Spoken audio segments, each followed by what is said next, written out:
Measures put in place to keep families safe are, as we've been seeing, are placing some in the line of fire.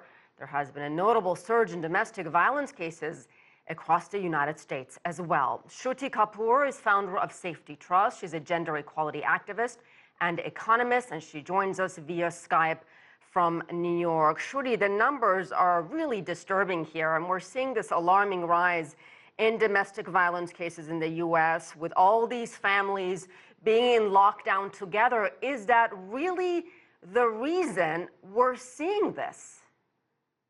Unfortunately, yes, it's, along with the global pandemic like COVID, we are also dealing with another pandemic called violence against women and girls, domestic violence, which has existed in our society for decades now.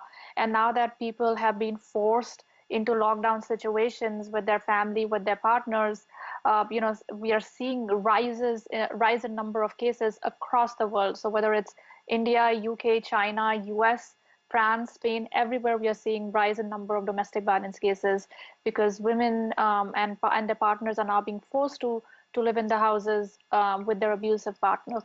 And in one case in Illinois, police say a man who thought his girlfriend had contracted coronavirus shot and killed her before taking his own life, taking abuse to another level, murder here. It's, unfortunately, it's very unprecedented times. Everybody is extremely stressed out, and there are a multitude of reasons. People are losing their jobs, they're having salary cuts. There's a lot of emotional trauma that is happening, and on top of that, we're forced to, be locked down in our homes. And so I'm not surprised to hear that some people are resorting to extreme forms of violence, and it is extremely unfortunate. And Shruti, in another case we were reading upon, a woman said her husband had abused her throughout their 6-year relationship, but that COVID-19 made things far worse. So do most perpetrators have history of abuse, or can they seemingly snap? Can an ordinary person turn into an abuser because of what they're going through? I think a little bit of both. Domestic violence is so normalized in our households that oftentimes in normal circumstances, we tend to ignore it. We don't report it on time. We think that it's a matter between a husband and a wife. But now during this pandemic, when women are unable to step out of their homes, things are escalating.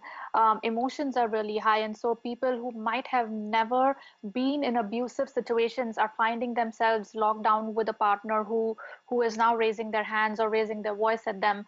And so I would say, these are unprecedented times, and we are seeing all sorts of cases coming up now. And home isolation, as vital as it is to the fight in this pandemic, is giving abusers more control and more power. Absolutely. One thing we must remember is that while we are being asked to distance ourselves, the distancing is physical. You are supposed to stay at home, but we as people can still reach out to our friends and family and check on them constantly.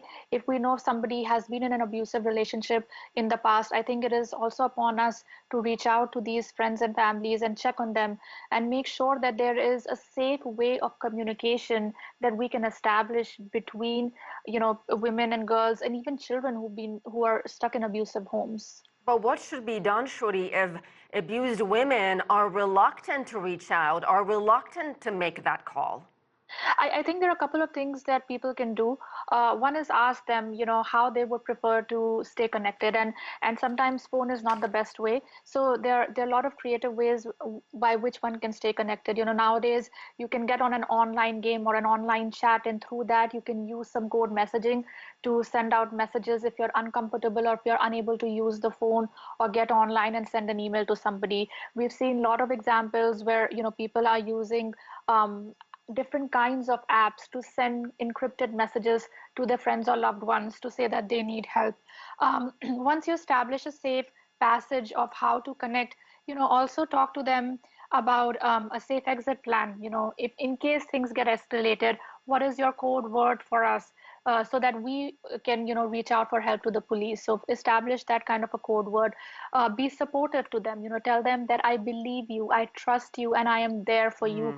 These are words that all survivors need to hear in these times, and I think we can really help them on that front. And find local domestic violence shelters. So while we are in a lockdown situation, remember that the police is still there. There are a lot of domestic violence shelters that are still providing support. There are a lot of psychologists and counselors who are doing, through phone, they're counseling survivors. So these options are available for help. So we must constantly remind them that help is out there. Not everything is shut down, not everything is Great. closed. So yes, I think it Great, would help to remind them. great and important and necessary advice. Shruti Kapoor, we'll leave it there. Thank you so much.